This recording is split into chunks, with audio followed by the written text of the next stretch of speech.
Bom dia! Estamos ao vivo para mais um estudo do nosso livro Porque o Amor é Importante. Hoje é o 20º encontro. Nossa, gente, já foi 20 encontros. Meu Deus! Quando a gente... Nossa, bati aqui. Quando a gente... Oi, Isa! A Isa me cobrou agora. Ei, não vai ter estudo?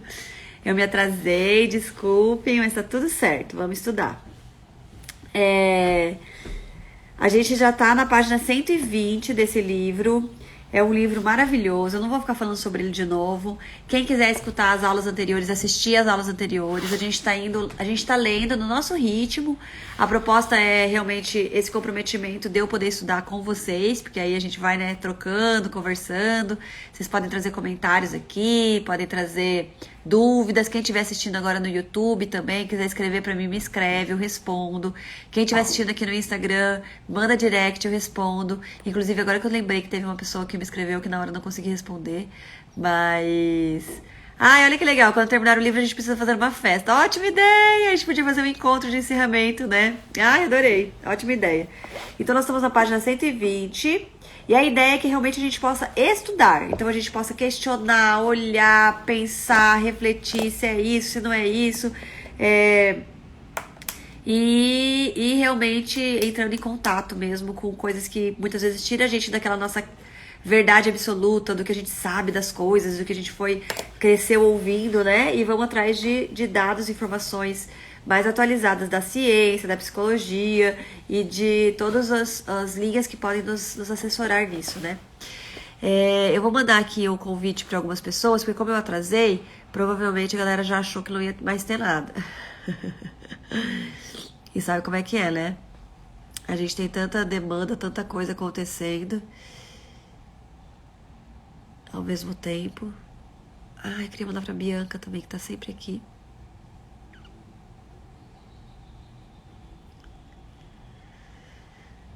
Vamos torcer pra galera poder entrar.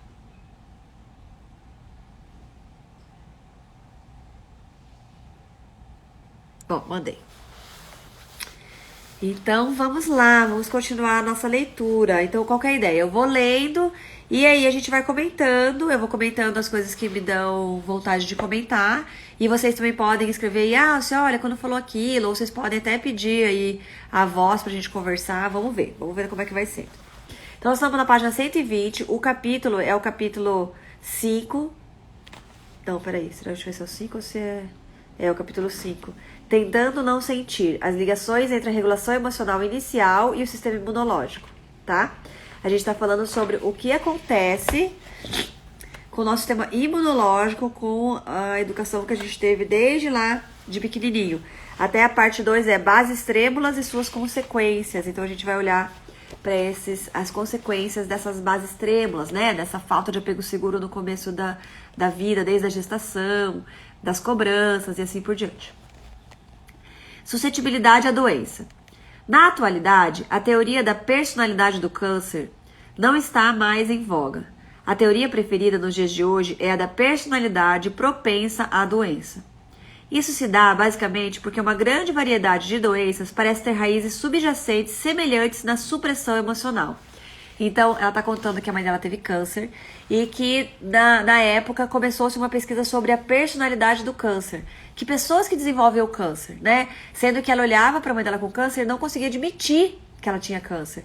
Pela vida que ela levava. Ela era uma pessoa super positiva, super otimista, super empática, super agradável aos outros, super amorosa, super não sei o quê. Cuidava da saúde dela, comia bem, fazia exercício. Como que desenvolveu o câncer? E aí ela começou a estudar sobre o que tinha na época, que era sobre a personalidade do câncer.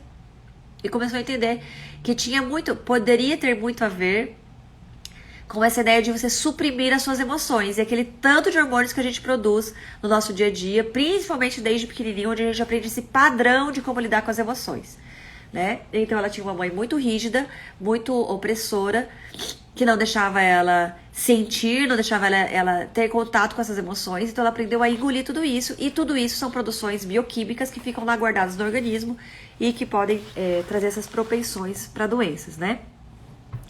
E aí ela diz que hoje em dia não se fala mais da personalidade do câncer, se fala na personalidade propensa à doença, porque percebeu-se que não é só o câncer, que essas predisposições é uma grande variedade de doenças que pode ter as mesmas raízes que esse acúmulo, né, hormonal e de questões bioquímicas no organismo. Gente, pra variar, estou congestionada. Enquanto tiver inverno, vocês vão me ver congestionada, tá? E eu já desisti de usar aqueles Soriri que você toma e desentope na hora, mas que, meu Deus, você fica completamente organismo dependente. Médicos com conhecimentos em Médicos com conhecimentos em psicanalítica dos anos 1990 e 1950 foram os primeiros a identificar e trabalhar com as doenças psicossomáticas clássicas. Aqui tem uma citação de Taylor, de 97.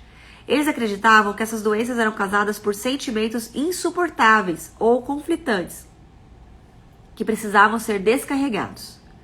Isso se baseava na visão psicanalítica de que a neurose era causada por impulsos sexuais ou agressivos reprimidos, que estavam em conflito com a moralidade social.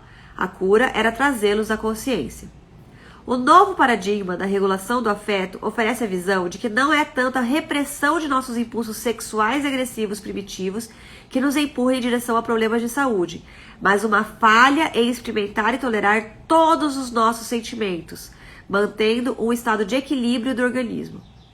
A ideia mais recente é a de que os seres humanos são organismos que se autorregulam e que as falhas de regulação podem levar a doenças.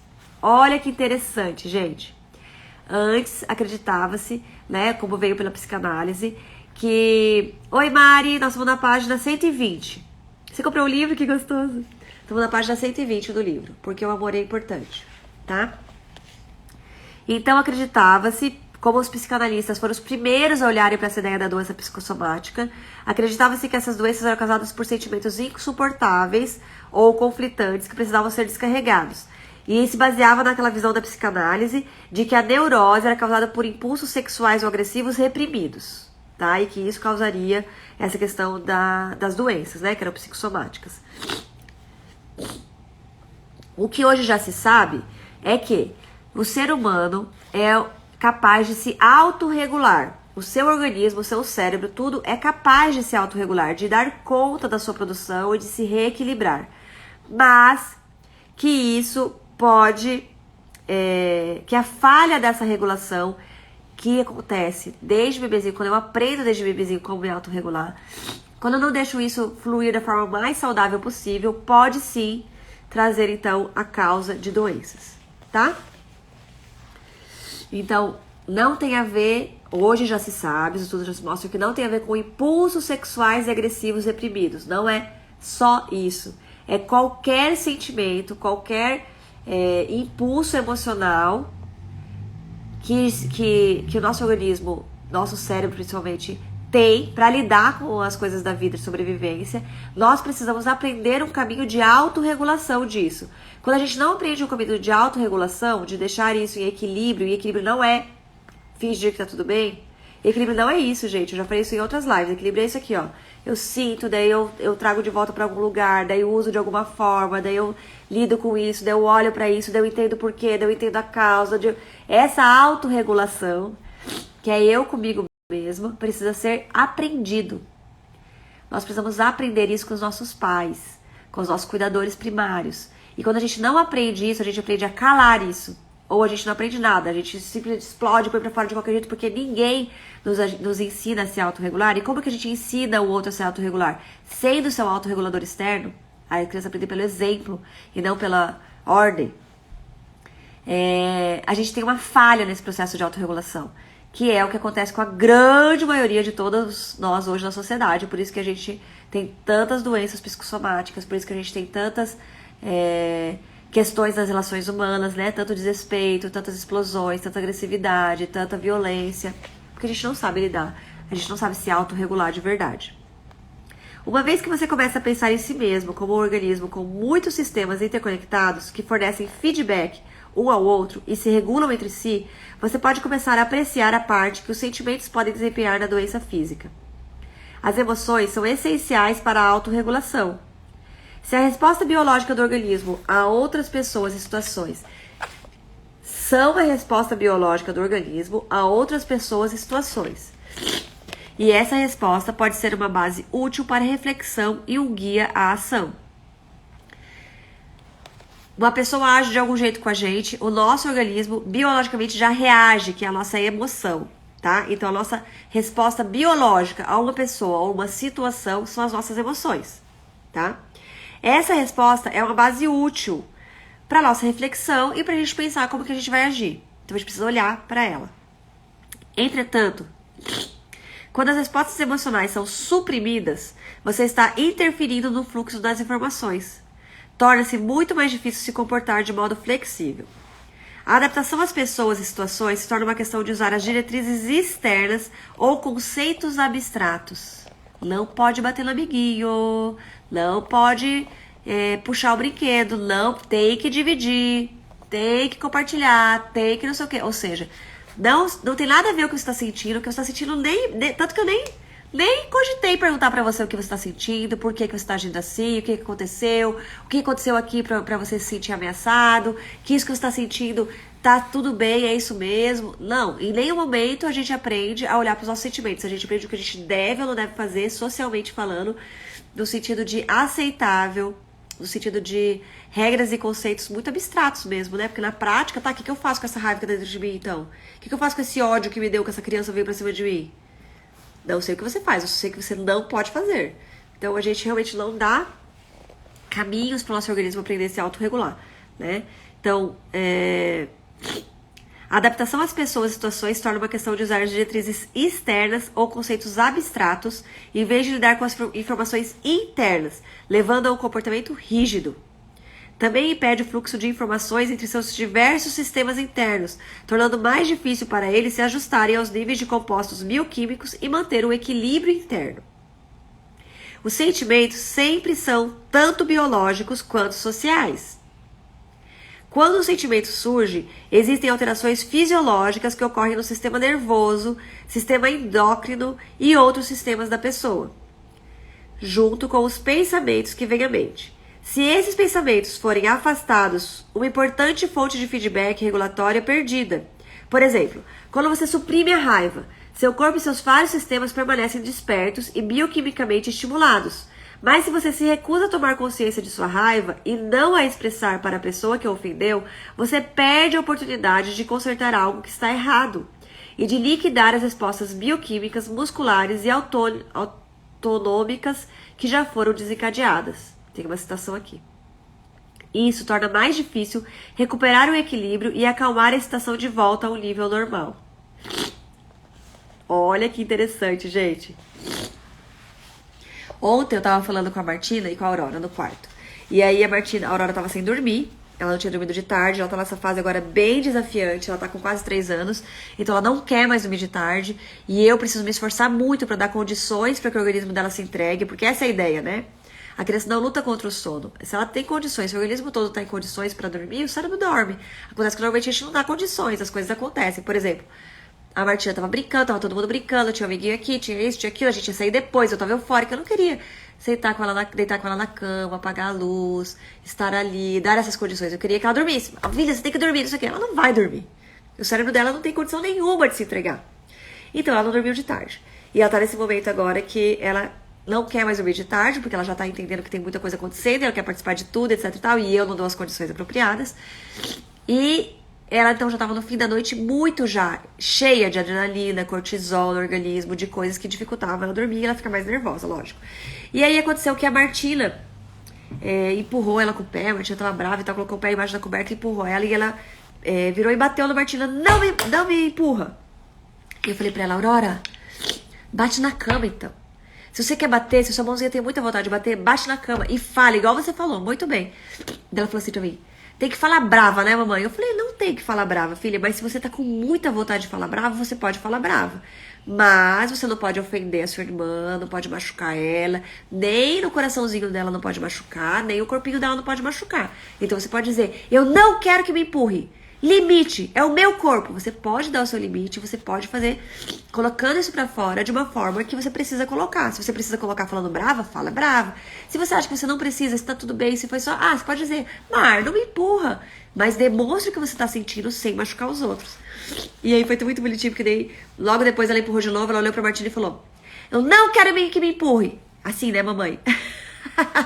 Eu falei, muito bem, Aurora, assim. Se você tá com raiva, fale a sua raiva, mas não machuque ninguém. Coloque o limite, né? Coloque isso pra fora, mas sem machucar as pessoas. Mas não precisa engolir, não precisa fingir que... Ai, mãe, eu não quero que você me machuque. Tá, por favor, eu te amo, eu sou sua irmãzinha. Não, você tá com raiva, isso tem que sair. Sai na voz, sai no jeito que você vai se colocar o limite. Deixa por pra fora, você foi invadida, seu corpo foi agredido. Sua integridade física foi colocada em risco. Tem que colocar o limite, sim, senhora. Era isso que serve a raiva. E aí foi muito legal, foi bem bonitinha. Ela falou e falou, assim, né, mamãe? Eu falei, isso, muito bem. Então, assim, lógico, tô aprendendo também, que o Joaquim não fiz isso. O Joaquim falava pra ele, respira, respira e fala com amor e carinho com a sua irmã.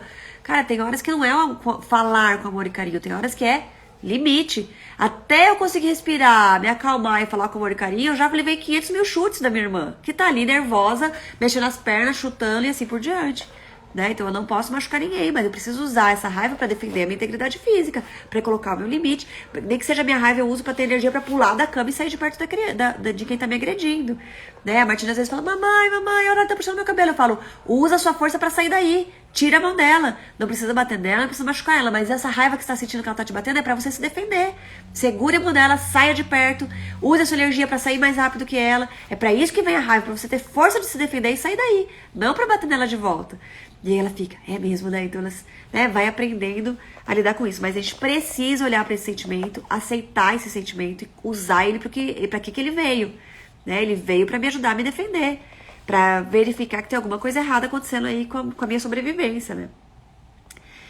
A excitação corporal em todos esses diferentes sistemas é a base subjacente para o que é descrito como um sentimento sobre algo que está acontecendo conosco. O pensamento, estou com ciúmes, ou triste, ou encantado, ou desconfortável, é a maneira pela qual conscientemente articulamos esse complexo de ativação dos sistemas corporais em termos sociais. Então, como eu falei, não é nada só psicológico, tudo é bioquímico, né? Então, o nosso corpo bioquimicamente libera, causa milhares de questões fisiológicas, corporais, endócrinas, hormonais, e nós conscientemente vamos dar palavras para isso baseada nas questões sociais, né? Então, filho, você tá com muita raiva do seu irmãozinho porque você tá com ciúmes, que ele passou, sei lá, o tempo todo mamando aqui com a mamãe e você queria mamãe e não tinha mamãe, né? É normal sentir isso. É normal. Vamos ver como é que a gente vai lidar com isso? Né? Como é que a gente vai pôr essa raiva pra fora? Como é que a gente vai... Então a gente vai, de alguma forma, ir trazendo essas palavras, trazendo esses conceitos, trazendo essas interpretações conscientes do que o nosso corpo tá mostrando. Mas a gente precisa olhar pro nosso corpo. Se a gente não olha pro nosso corpo, se a gente nega o que a gente tá sentindo, se a gente simplesmente, né, respira e controla. Não, tá tudo bem. O que você sentiu? Não, nada, não senti nada. Não, sentiu? Alguma coisa aconteceu ali. O que foi que aconteceu ali? O que despertou? Qual foi o gatilho? O que teu corpo tava te avisando? Que situação que aconteceu ali que tava te mostrando alguma coisa que você nem quer olhar porque olhar é feio? Né? Não, é muito feio olhar pra isso. Respira e controla. Como assim? Respira e controla o quê? O que teu corpo estava te avisando? O que estava acontecendo? O que não costumamos tomar ciência é da sinalização interna que está ocorrendo no interior do corpo, fora da consciência, quando nomeamos nossos sentimentos. Então, a gente normalmente nomeia os sentimentos. Quando a gente quer aprender uma educação emocional, uma inteligência emocional, a gente está no meio dos sentimentos, mas a gente não toma consciência do que está acontecendo no nosso corpo. Que seria o mais adequado? Olha, o mais rico, né? Imagina, olha, minhas mãos ficaram geladas, meu coração palpitou, tá mais forte. Comecei a sentir nas costas. Tem gente que sente raiva nas costas. Tem gente que sente raiva nas mãos. Minha mão começa a formigar, minha barriga... Eu fico com o estômago gelado. Nossa, fica a barriga... Dá um gelo no estômago, assim. Já sei que é raiva, já sei que é tristeza, já sei que é medo. Eu tremo. Normalmente quando eu tô eu fico tensa, sabe? Eu tremo, minhas pernas ficam duras, ficam rígidas, coisas vão acontecendo. Tudo isso tem a ver com o nosso sistema bioquímico de memórias celulares, de situações. Tem situações que acontecem, eu falo, por que eu tô tão tensa aqui? O que tá acontecendo com o meu corpo? E aí a gente vai na experiência Experiência Somática, é uma terapia que eu tô fazendo agora. Muito legal, que é aquele livro... Ah, não tá aqui. Que é O Corpo Guarda Marcas, ele cita, né? Que todos os nossos traumas, eles precisam ser tratados por diversos caminhos. Porque quando acontece um trauma, e a gente tem muitos traumas, que traumas são novos caminhos cerebrais para nossa sobrevivência, né? Desde que a gente não conseguiu lidar com aquilo. Então vamos supor, eu fui ensinada a ficar sozinha à noite com medo. Eu não podia chamar meu pai, não podia chamar minha mãe, não podia chamar ninguém. Então meu organismo entendeu que eu preciso sobreviver, que a noite é perigosa, mas que eu tô aqui, não adianta eu contar com outras pessoas. Eu tô insegura. É perigoso e eu preciso estar atento o tempo todo. Isso é um trauma. É um lugar, assim, toda vez que vai chegando a noite, meu corpo já começa a ficar tenso, já começa a ficar triste, já começa... Calma aí, calma. Que memórias celulares são essas que não tá aqui, mas que de alguma forma eu consigo perceber que é por causa daquela situação de lá, que meu organismo já reage desse jeito toda vez que começa a entardecer, toda vez que a noite começa a chegar. Isso são traumas, entendeu? E a gente vai entendendo isso em diversas situações. Nossa, por que toda vez que tem uma situação eu me sinto assim? Por que toda vez que meu filho faz isso eu fico tão nervosa? Por que eu não consigo lidar com o grito do meu filho? Provavelmente, como que era lidado com o seu grito? Quando você gritava quando era criança, como que era tratado esse grito? Como que esse grito era acolhido? Como que ele era entendido? Nossa, até parece, né? Gritei, já levava... Então, é por isso que quando o seu filho grita, desperta tudo isso em você. Porque o grito já desperta lugares no seu organismo inteiro de produção hormonal, de defesa, de sobrevivência, de que isso é errado, de que eu não posso. Então, tudo isso já vem no seu corpo de lutar ou fugir. E aí você vai lutar com seu filho, né? Porque não tem mais alguém superior a você pra você se calar. Então, agora você assume o lugar de quem vai calar o outro. Esse é o processo bioquímico das coisas, né?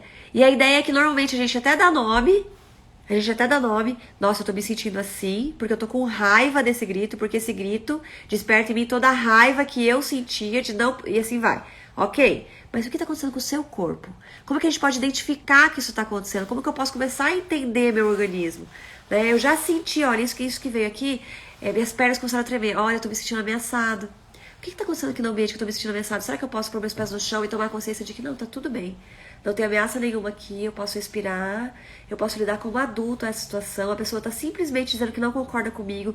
Não são meus pais dizendo que eu tô errada, porque toda vez que alguém não concorda comigo, eu tô errada. Ai, meu Deus, tu tem alguma coisa. Ai, se sente o pior ser do mundo, porque quando eu falava alguma coisa que meus pais falavam que não era, eu já tinha que baixar a cabeça, já tinha que mudar. Meu cérebro já entendeu que se eu tô falando alguma coisa que alguém discorda, deve ser perigoso, eu posso ser punido. Então a gente precisa ir tomando consciência do que está acontecendo. E aí o que o livro fala, que eu comecei a dizer para vocês, é que uma situação de trauma ativa muitas áreas do nosso cérebro, do nosso organismo, muitas.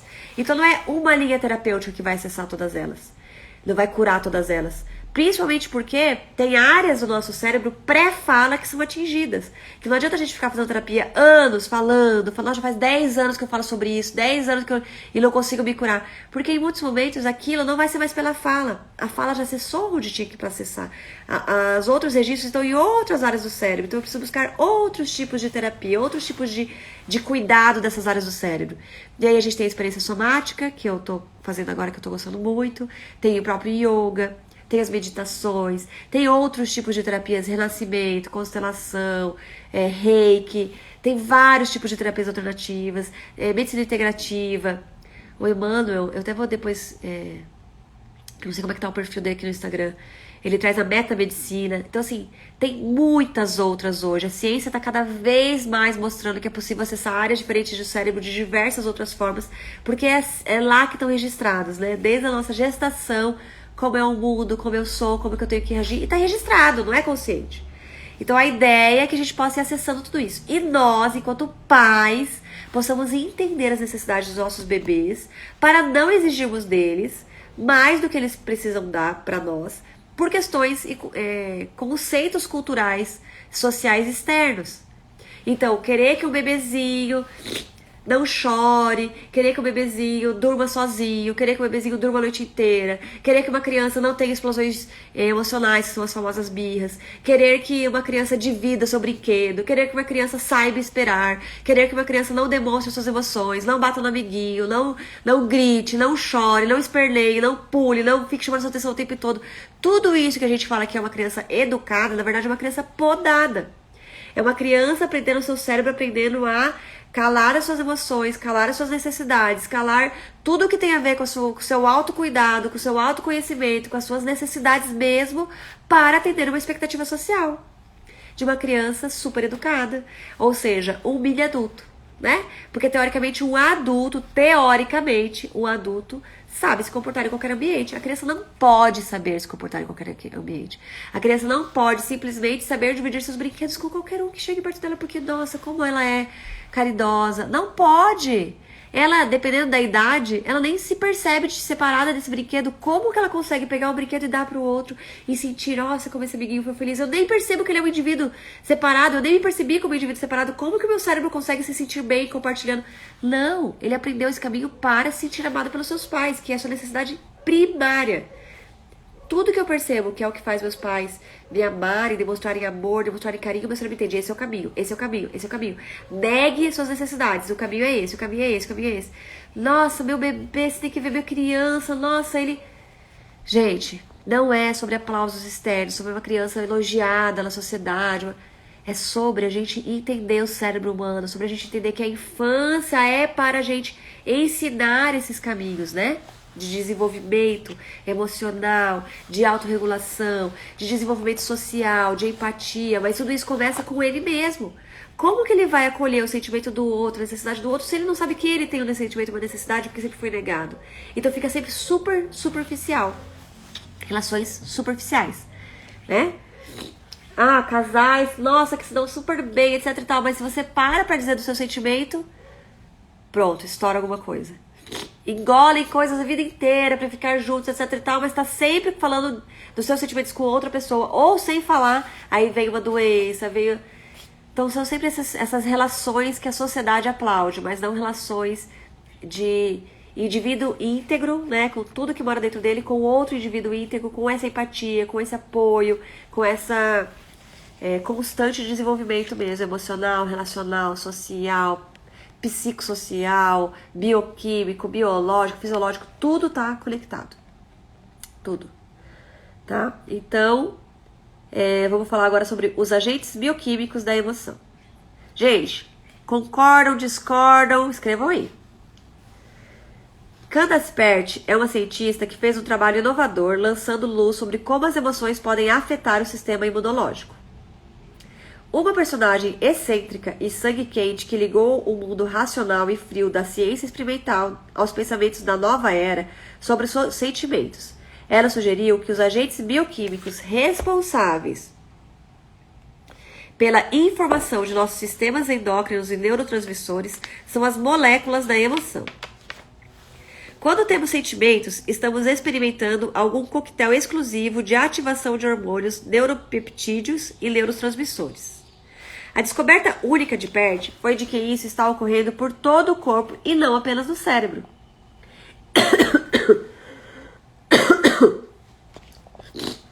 Embora o cérebro e seus sistemas de emoção sejam o ponto focal de atividade dos neurotransmissores, muitos dos mesmos compostos bioquímicos se comunicam com o corpo todo.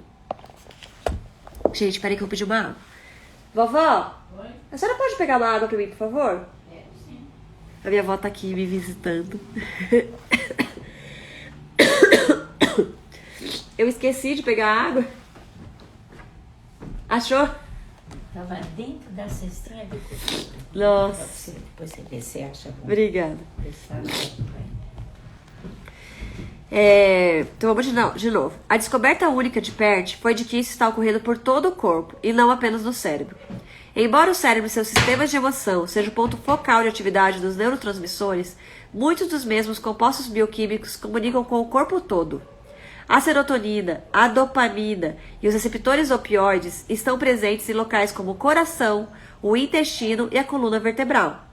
Ela argumentou que isso significa que sentimos os sentimentos com o corpo e não apenas com o cérebro. Podemos até sentir as coisas em nosso sistema imunológico, que não só responde a sinais desses compostos bioquímicos, mas também os liberam.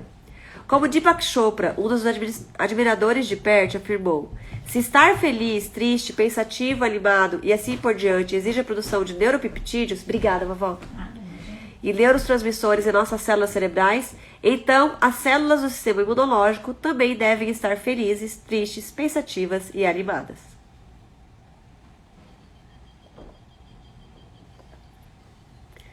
Legal, né? É aquilo que eu tava falando, né? Nós estarmos ali com raiva, felizes, tristes, etc., muitas vezes a gente começa a sentir em outra parte do corpo já antes. A gente precisa se conhecer, né? A gente precisa ir entendendo o que é isso.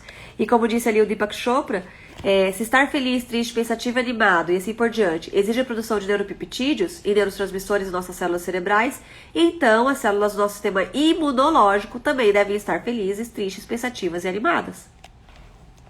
Ok? O que nós fazemos com esses sentimentos? Olha como isso afeta o nosso sistema imunológico. O problema não é sentir raiva. Ai, ele é doente, ele ficou doente porque ele é muito raivoso. Não. O que ela está mostrando ali é que a mãe dela não tinha nada de raivosa. Mas que o problema não é sentir raiva. O problema é o que eu faço com essa raiva. Assim como o trauma não é passar por uma situação. É como eu sou acolhido nas minhas emoções e em tudo que foi produzido dentro de mim ao passar por aquela situação. Eu posso entender aquela situação, trabalhar aquela situação e não ter um trauma. Mesmo que seja uma situação muito possível de ser traumática. Né? Então não é o que acontece comigo, é o que fazem com o que acontece comigo, o que eu faço. E quando é criança, é o que fazem. Né? Porque a criança não tem o cérebro pronto para saber o que fazer. É o que fazem com ela. Pert mostrou que essas moléculas de emoção se comunicam entre si por meio de vários sistemas do organismo humano. Os sistemas de comunicação do corpo percorrem muitas linhas interconectadas, o sangue, o sistema linfático, ao longo dos nervos. Por exemplo, as moléculas de luta ou fuga que nos aceleram e nos deixam mais alertas são transportadas ao longo do corpo pelos nervos simpáticos. Os sinais do sistema imunológico são transportados por meio do sangue, de modo que muitas estações imunológicas em todo o corpo estão cientes de sinais de perigo, como os que são ativados por uma infecção. Além disso, o sistema imunológico se comunica com o cérebro por meio do nervo vago, o que nos possibilita estar cientes do que está acontecendo com o nosso corpo. Há não muito tempo, acreditava-se que o sistema imunológico era um sistema de defesa do corpo separado e autossuficiente. No entanto, Robert Adler fez uma descoberta surpreendente em meados da década de 1970. Ele descobriu que o sistema imunológico poderia aprender a partir de experiências pregressas. Em uma experiência importante, Adler e Cohen estabeleceram que o sistema imunológico tem memória. Usando ratos, eles criaram uma associação mental entre um fármaco desagradável e um pouco de água adoçada agradável. Os fármacos faziam os ratos se sentirem doentes e suprimiam seus sistemas imunológicos, mas cada vez que eles recebiam o medicamento, também recebiam água adoçada. Desse modo, a água doce, sentir-se doente e uma desativação interna do sistema imunológico foram ligados nas mentes dos ratos. Algum tempo depois, fizeram outra experiência com os mesmos ratos e descobriram que tudo o que eles tinham de fazer era dar água doce aos ratos. E mesmo sem o ingrediente ativo da supressão imunológica, os sistemas imunológicos dos ratos eram suprimidos. Na verdade, as suas expectativas faziam isso acontecer. O sistema imunológico se auto-inativava quando se lembrava do sabor da água doce.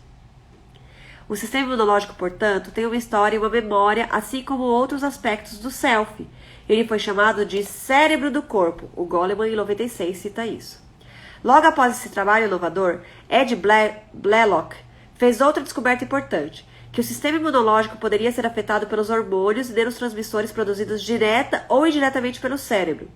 Isso significava que o cérebro poderia se comunicar diretamente com o sistema imunológico usando neurotransmissores como a serotonina ou hormônios como o cortisol.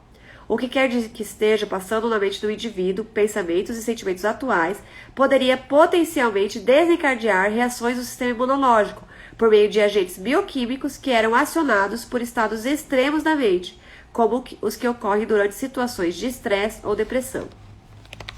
Existem vários sistemas de regulação envolvendo a química corporal que têm impacto sobre o sistema imunológico. Nosso sistema nervoso autônomo e seus transmissores, bem como agentes bioquímicos como a prostaglandinas e a epinefrina, que também podem afetar as respostas imunológicas, mas é o cortisol que parece ser o hormônio que tem o maior impacto sobre o sistema imunológico. Gente, o cortisol, ele é o hormônio do estresse. Eu sempre falo dele aqui, né? Sempre. A gente fala muito dele na hora do sono. A gente fala muito dele na hora que a gente fala das situações de contradição que a criança se sente em perigo de vida, né? E é engraçado que a gente fala, como assim perigo de vida? Meu Deus, ele tá no bercinho, tranquilinho ali, quentinho. Pro cérebro da criança, perigo de vida é estar longe da mãe, tá? Longe do seu coordenador primário. Se eu não estou com os meus pais no colo, sentindo protegido fisicamente, emocionalmente, eu tô em perigo de vida. Esse é o cérebro aprendendo a viver no mundo. Peraí que eu perdi, gente. Perdi a página aqui. Achei.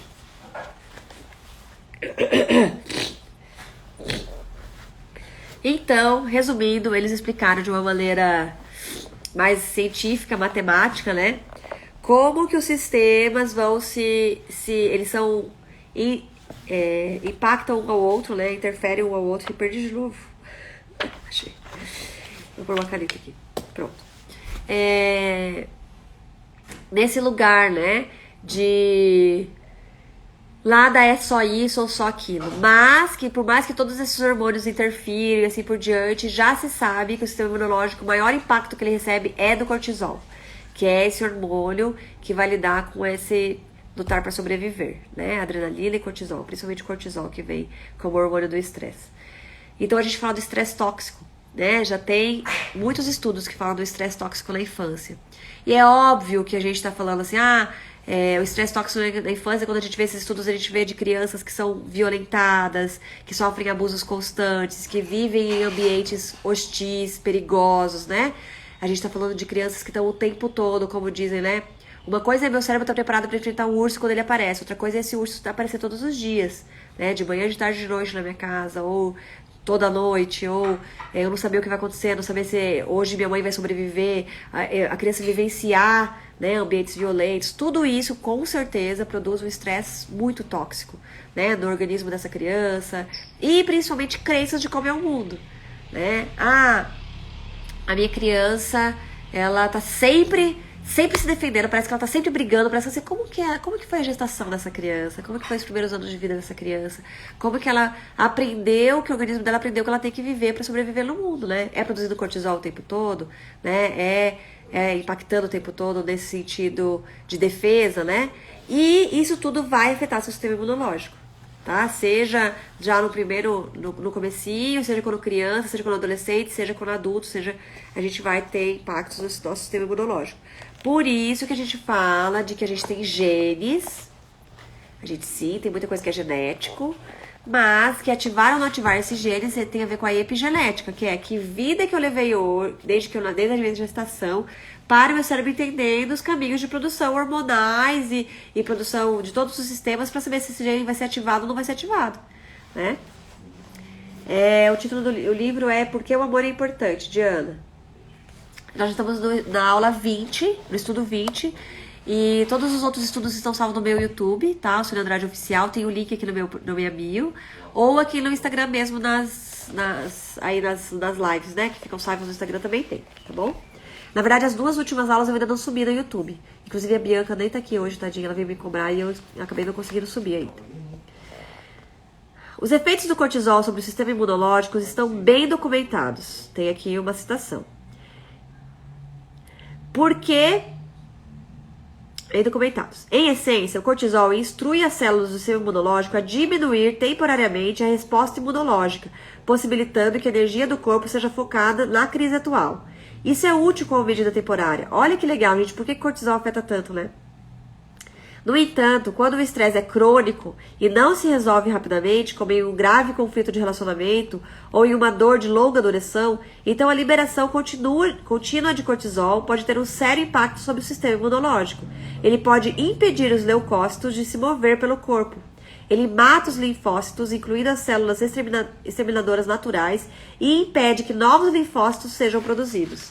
Esses processos podem estar subjacentes a uma frequência maciçamente aumentada de tumores cancerosos em ratos submetidos a estresse prolongado, em comparação com aqueles não submetidos. Tem uma citação. Evidências mais recentes sugerem que o estresse pode ter um efeito semelhante em humanos. Uma meta-análise de Oi Shishida e colaboradores da Universidade de College London descobriu que fatores psicossociais relacionados com o estresse estiveram associados a uma maior incidência de câncer, bem como as piores taxas de sobrevivência. Minha mãe experimentou esses tipos de estresse antes do desenvolvimento de sua doença. Ela perdeu o marido e a casa e, em seguida, um pouco mais tarde, seu namorado morreu repentino e inesperadamente. e, sem dúvida, experimentou um aumento nos hormônios do estresse. Mas como ela não tinha o hábito de recorrer a outras pessoas à procura de conforto, ela não tinha um meio eficaz de regular a sua insuportável aflição. Em vez disso, como sempre, ela ficou de cama, evitando deliberadamente as pessoas quando seus sentimentos se tornaram muito dolorosos. Vai chorar no seu quarto sozinha. A hora que você se acalmar, você vem conversar comigo. Não vem me irritar com esse seu nervosismo. Aí vai ficar nervosinha? Fica sozinha lá no seu quarto. Desde pequenininho a gente vai aprendendo que as nossas emoções não podem contar com outras pessoas, porque as nossas emoções irritam as outras pessoas, incomodam as outras pessoas. A gente precisa dar conta sozinha. Quem fica com medo, o quê? Fica aí, você não tem que ter medo. Dorme aí tranquilo sozinho. Não me acorda. Não me acorda que amanhã eu tenho que trabalhar à noite. Não vem me acordar não. Já é a terceira noite que você me acorda seguido. Onde já se viu, já te acolhi. Você sabe que não tem nada de problema nesse quarto. Você sabe que nós estamos seguros aqui. Sabe que não tem perigo nenhum, isso é frescura. Lide com seu medo. Você já tem tantos anos. Você já tem 5 anos, 6 anos, 7 anos, 8 anos, 10 anos. Não interessa, gente. Se uma criança ou alguém precisa de nós precisamos estar lá. É assim que o cérebro vai conseguir se autorregular e se acalmar. E a criança ainda nem consegue se autorregular. Ela precisa desse autorregulador externo. Então essa mãe aprendeu que ela não podia contar com as pessoas quando ela estava com dores emocionais e assim por diante. Então ela foi, de novo, ficar sozinha e não tinha como lidar com tudo isso que o seu organismo estava produzindo. Acredita-se que a capacidade do sistema imunológico de lidar com as células cancerosas depende fortemente das células exterminadoras naturais, que são as criminosas gerais do sistema imunológico. Entretanto, encontrou-se que o nível de células exterminadoras naturais, ela adora colocar siglas. Entretanto, encontrou-se que o nível de células exterminadoras naturais é baixo em pessoas que carecem de apoio social ou que estão sob estresse psicológico agudo. Isso sugere que aqueles cujo estilo emocional é de suprimir sentimentos, em vez de expressá-los e regulá-los com a ajuda de outros, podem ter pior função imunológica. Eles não procuram apoio social. Como já descrito, encontrou-se que a vontade de confiar nos outros é um importante fator para uma boa saúde. Essa vontade está em falta em pessoas com história de apego inseguro, mas mais particularmente com o estilo de evitação, que tentam ser emocionalmente autossuficientes. Olha que interessante, gente. Nesse sentido, os padrões regulatórios que são estabelecidos no início da vida podem não só afetar o seu bem-estar psicológico e o desenvolvimento do cérebro nos sistemas emocionais cerebrais do córtex pré-frontal, mas também podem afetar o cérebro do corpo. O sistema imunológico e a resposta ao estresse, que também são moldados pela experiência emocional. Como é cruel o fato de que aqueles que foram menos bem tratados na primeira infância possam ser também uma maior probabilidade de experimentar doenças físicas na vida adulta. Ai, nem fala, gente, chega a me emocionar.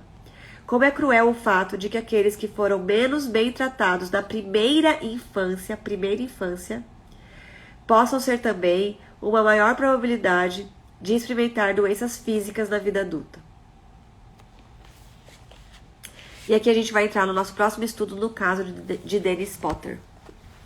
Gente, é muito interessante a gente entender bioquimicamente o que deixar uma criança chorando, o que negar os sentimentos das crianças, o que falar para elas pararem de chorar, o que falar para elas que não tem por que elas estarem sentindo aquilo, que não tem por que ficar triste, que foi só isso, que só não sei o quê, que a mamãe ficou com você o dia inteiro, agora eu só pedi para escovar o seu dente, por exemplo.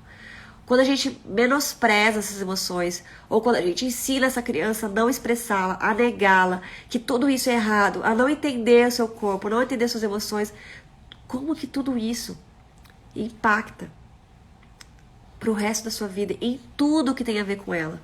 Seja no seu sistema imunológico, né, na sua fisiologia, no seu organismo, seja nas relações que ela vai ter com o mundo, nas relações que ela vai ter com ela mesma, no seu autocuidado, no seu olhar para como ela vivencia o dia a dia, seja em como ela vai se relacionar com as pessoas, as suas relações íntimas, amorosas. Quantas e quantas relações íntimas, na verdade, não são íntimas, né? A gente pode até ter relações íntimas no sentido de proximidade física, mas não tem proximidade emocional, não tem espaço emocional. Quantas vezes a gente vai conversar com um parceiro, com uma parceira, ou eles vêm conversar com a gente já quer dar uma solução pro problema. Ai, mas então faz isso. Ai, mas então, eu só quero poder colocar pra fora de algum jeito que eu tô sentindo. Só me escute. Quantas vezes a pessoa vem e fala, ai, tô com dor não sei o quê. Sério, toma um remédio. Não, calma. Eu quero te contar que eu tô com dor aqui, porque aconteceu isso, porque eu me senti assim, porque eu me senti assado. Então a gente não tem tempo pra isso. Por quê? Porque desde pequenininho a gente foi ensinado que a gente não pode ter tempo pra isso. A gente não pode ter tempo pra olhar pras emoções, que a gente não pode ter tempo pra olhar pros sentimentos, a gente não pode ter tempo pra olhar pras nossas questões emocionais, para as nossas tristezas, para os nossos choros, para as nossas angústias. Isso é perda de tempo. Vamos, agiliza, sai disso aí, vai dar conta da vida. Então a gente está sempre negando, suprimindo, ou a gente não está sabendo como lidar com isso, e aí se transforma, né, esse ser humano que está sempre colocando para fora de formas muito doentias, muito violentas, muito agressivas. Porque a agressividade, gente, ela é funcional, ela é ótima, desde que a gente aprenda a usá-la. E como que a gente aprende a usá-la? Desde pequenininho, né? Aquele choro do bebê com angústia, não é? Meu Deus do céu, o que eu faço com você? Você tá angustiado, né? A mãe tá percebendo, a mãe também tá angustiada. Acho que essa angústia, você tá chorando a nossa angústia.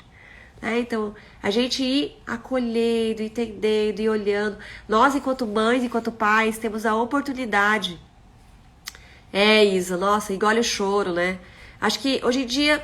Bom, eu vivo muito numa bolha, eu sei que eu vivo numa bolha, porque a grande maioria das pessoas que convivem comigo, ou que vem falar comigo sobre isso, já sabem o que eu penso, já sabem que eu acredito, como que eu busco lidar e já conversam comigo dentro desse olhar. Então, pra mim parece que as pessoas não falam mais isso, mas é que eu sei que eu vivo, a gente, né, que trabalha com isso, acaba vivendo meio que numa bolha, assim.